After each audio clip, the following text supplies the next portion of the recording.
Have you ever sat down to create your Instagram strategy and then just given up because it could be really confusing? If so, you're in the right place, because in today's video, I'm going to tell you how you can create your Instagram strategy in just 5 minutes. Before we get into it, I'm considering creating another version of this video for TikTok and for YouTube. So if you would like me to create those videos, please drop a love heart in the comments and I will get to work on that content. Also, if you've not hit the subscribe button already, then please go ahead and do so, because I upload new content like this every single week. Okay, are you guys ready? Because this is basically going to be like a mini masterclass.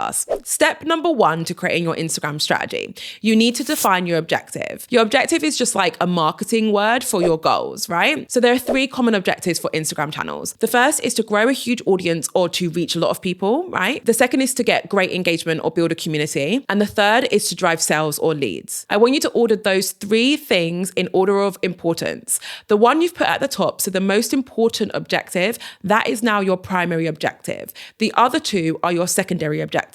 So all that means is your primary objective is the main thing that we are going to focus on for the rest of this strategy, okay? So write that down. Let's move on to step number 2. So the second step is the most important step and also commonly overlooked. The second step is to do some audience analysis.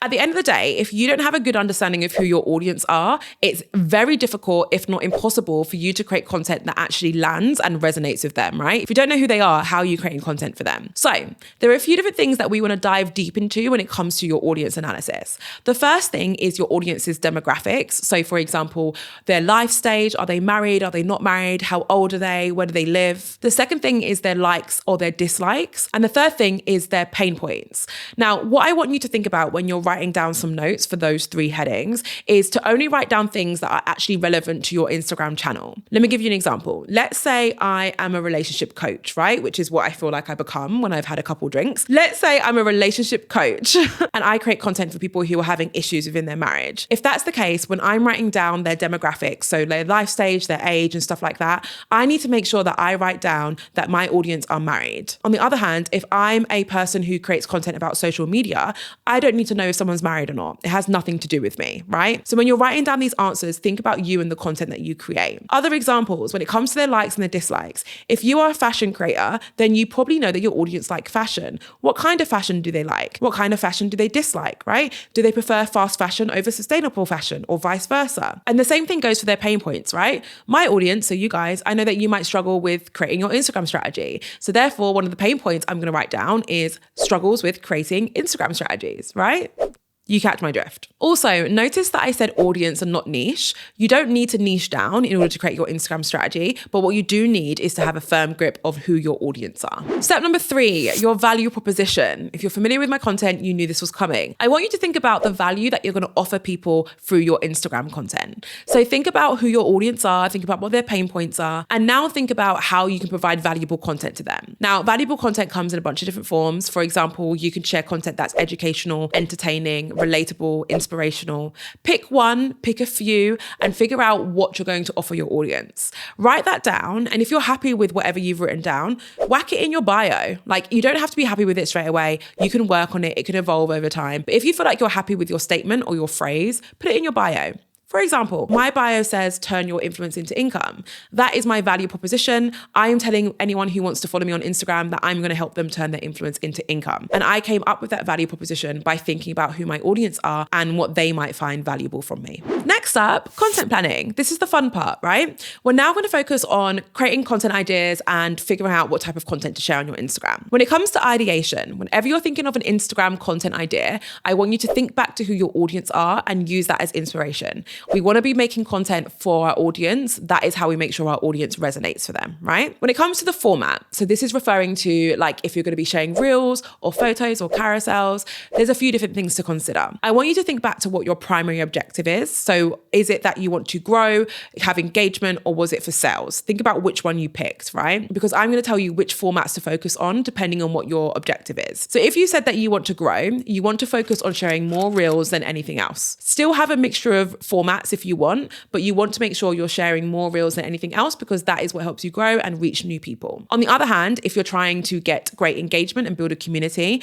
then you probably want to share a few more photos. Photos are shared to your existing follower base more than reels are, which means that they're more likely to get higher engagement and help you foster a community. If you want to get more sales or leads, then you want to have a good mix of all of those. So you want to have photos, you want to have reels, and you want to have carousels. And this is because when you're setting something to your audience, you want to set it in different formats so that they don't get fatigued and bored of your content. In terms of how often you should be posting, every single day. And I can sit here and tell you that you don't have to post every single day to be successful because you don't. But if you're going to ask me what the ultimate posting frequency is, like what is the optimum amount of content to share, it is 1 post per day. Okay. On your feed, 1 post per day. Whew, okay. We're almost there, guys. Let's move on to the next step, which is about additional features. So we know what your objectives are. We know who your audience are, what your value is. We even know what format of content you're going to be sharing on your Instagram. And we know how we're going to get ideas for that content too. We now need to think about some of Instagram's additional features and how you should be using them or which ones you should be focusing on. Now, I want you to think back to your primary objective again. So let's say you said you wanted to grow. That was your main objective. If that's the case, then the features I want you to focus on are live rooms and highlights.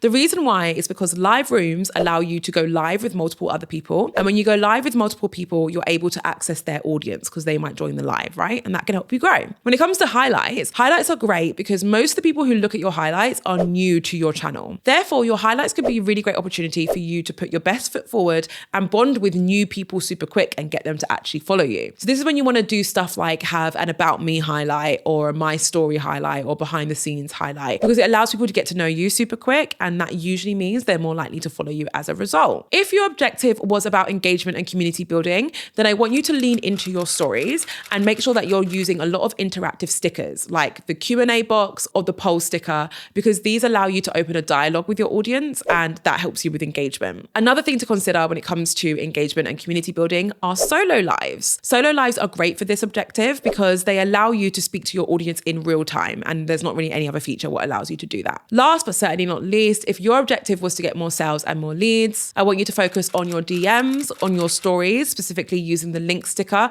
and also your highlights. Your DMs are super important because a lot of the time deals are made in your DMs. As long as you're not being sleazy with it, it gives you an opportunity to answer questions in depth and really be useful and helpful to your audience. So it's more of a customer service thing. When it comes to your stories, you're able to include a link to your website or your products or services in your stories, which is why your stories can be really valuable for you. And with your highlights, it's a great opportunity for you to have a highlight about your products or services. So when someone is ready to buy from you, they know how to find out further information. All right, guys, don't forget that you can pause this video in case I'm moving too quick. So let's move on because we're almost done. The final part of your strategy is your monthly reviews. So what I want you to do is to set a reminder every single month to go into your Instagram analytics and to make note of your best performing content. Now, I recommend that you do this on a monthly basis and not weekly or daily because you need a good chunk of content to look at in order to actually get some learnings from it, right? So make sure it's on a monthly basis. I also don't want you to get obsessed with your analytics, and that can often happen when you're checking them too much. So have a look at your content from the past month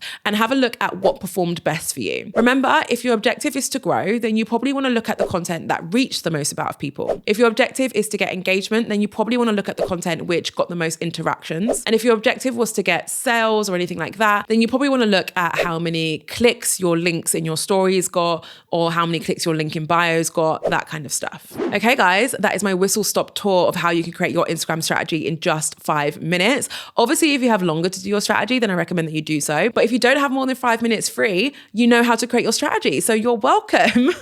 If you feel like hanging around, I recommend watching this video. It's all about Instagram's new features and updates. And there is one secret feature that they're testing that is a game changer and can massively change how we use Instagram in the future. Thank you so much for watching. As always, can't wait to see you in my next video.